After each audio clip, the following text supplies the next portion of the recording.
صحبت اللہ والوں کی، صحبت اللہ والوں کی اللہ سے ملوا جاتی ہے، صحبت اللہ والوں کی اپنا رنگ دکھا جاتی۔ بسم اللہ الرحمن الرحیم۔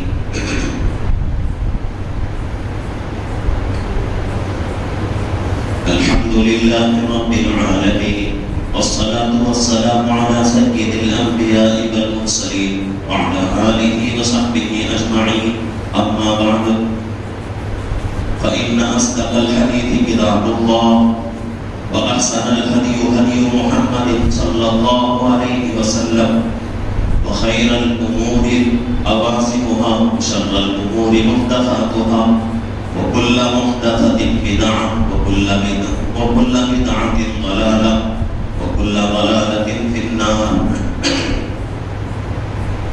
باب كيف كان بدء الوحي إلى رسول الله صلى الله عليه وسلم، وقول الله عز وجل إنا أوحينا إليك كما أوحينا إلى نوح والنبيين من بعده۔ الحمدللہ بخاری شریف کا درس ہمارا شروع ہو چکا ہے۔ یہ دوسری مجلس ہے ہماری۔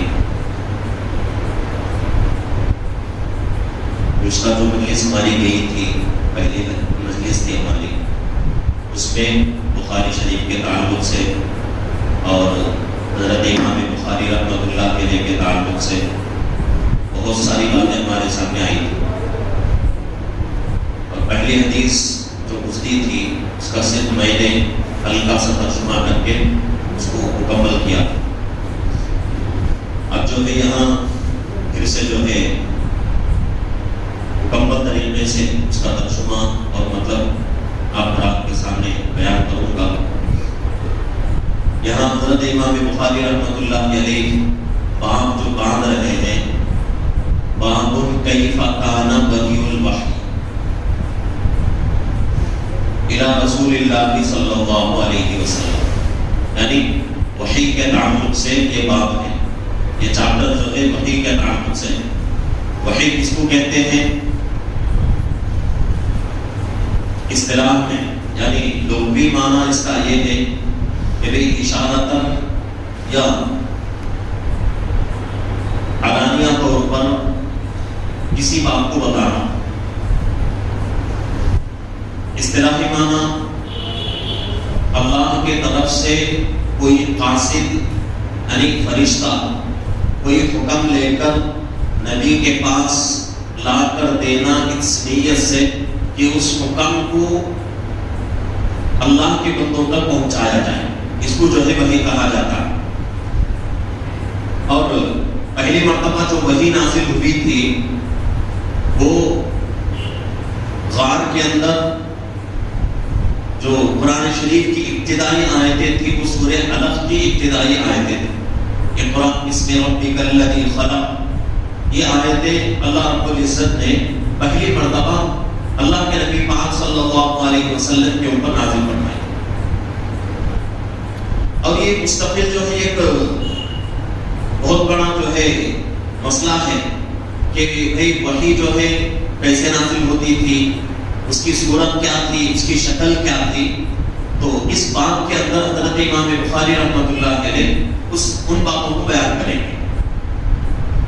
یہاں حضرت امام بخاری رحمۃ اللہ علیہ نے باب باندھا اور فوراً جو ہے چھٹے پارے کی تیسرے صفحے کی پہلی آیت کا ایک ٹکڑا جو ہے یہاں لا رہے ہیں۔ انا اوحینا الیک کما اوحینا الی نوح والنبیین من بعدہ، یہاں تک ہے۔ اس کے آگے بھی آیت مبارکہ ہے انا اوحینا الیک کما اوحینا الی نوح والنبیین من بعدہ واوحینا الی ابراہیم واسماعیل واسحاق ویعقوب والاسباط وعیسیٰ وایوب ویونس وہارون وسلیمان وآتینا داؤد زبورا۔ یہ آیت جو ہے وحی کے تعلق سے ہے، اور اس میں جو ہے کچھ انبیاء علیہ السلام کا